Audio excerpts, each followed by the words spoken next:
Welcome to the new shot. I moved my desk around, though.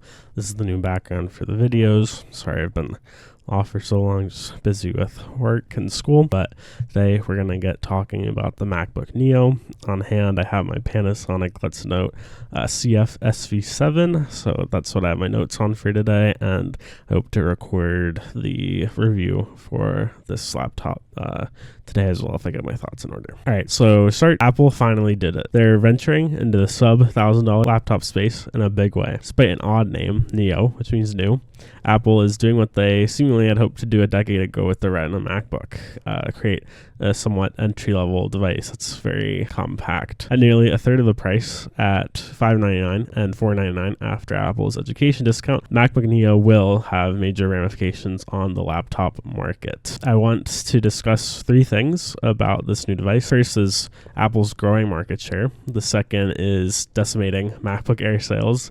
And the third is the impact on the used market. To start, reports show that as of 2026, Apple commands about 15% of the laptop market. However, they reportedly hold upwards of 90% of the $1,000+ laptop market. Apple effectively owns the premium laptop market, and now they're going to drastically expand their market share in the overall laptop market.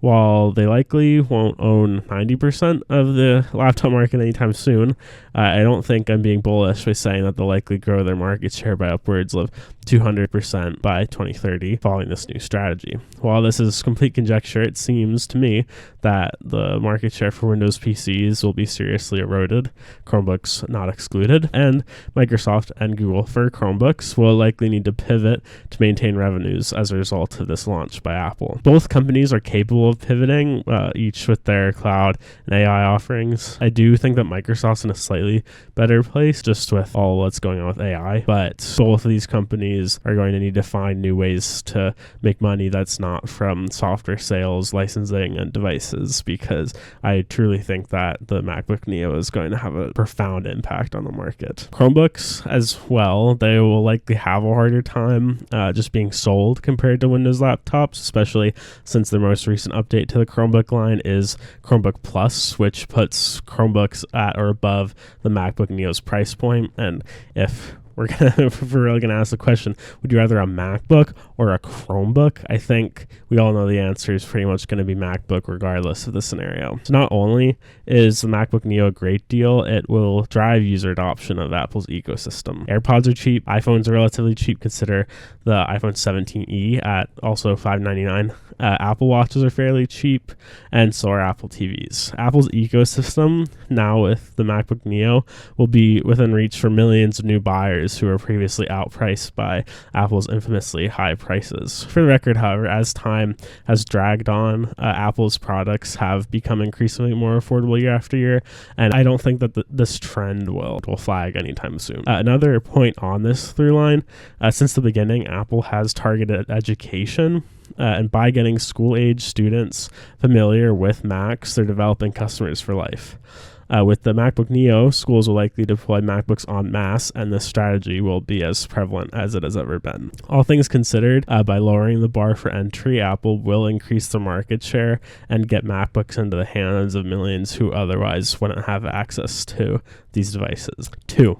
Decimating MacBook Air sales. The Neo specs aren't the best for a laptop. It's an iPhone 16 Pro and a laptop, albeit sans one graphics core. However, it will likely be able to do much of what the MacBook Air can do for most users. At half the price, buyers no longer need to stretch for a MacBook Air when they can get a Neo, which can do most of what they would have done otherwise with the Air. Because of this, Apple's MacBook Air sales will likely fall.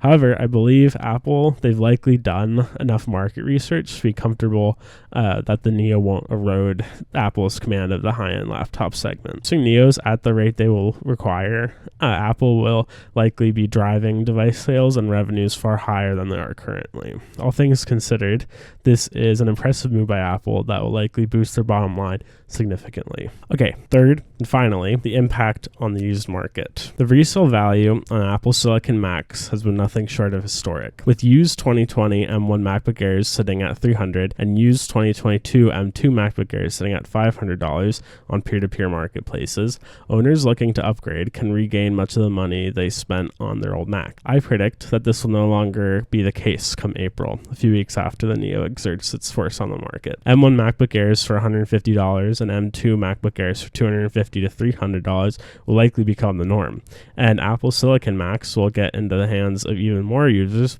by way of the used market. Despite Best Buy's, Apple's, and other parties' attempts to decimate the used market by providing strong buyback programs, there are still plenty of Macs in the wild on Facebook Marketplace and eBay, and the resale values of these devices will likely fall further as 2026 progresses. Conclusion. In all, Apple has made an unexpected move that puts iOS devices ever closer to Macs. While I can confidently say this won't happen, I believe we should be able to dock our iPhones into a laptop shell and use the iPhone screen as a trackpad.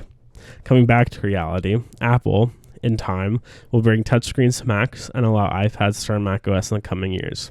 Eventually, the two verticals will likely blend and become one, and that will be a revelation when it happens. In the meantime, we're getting a MacBook with iPhone specs, and I'm here for it. I'm excited to watch the market dynamics change as a result of this device. My hope is that laptops will become cheaper and cheaper so that more people get great devices for less. Hey, looks like you made it to the end of the video. Thanks for that. You can find us here on YouTube and on Instagram as well. Links in the description.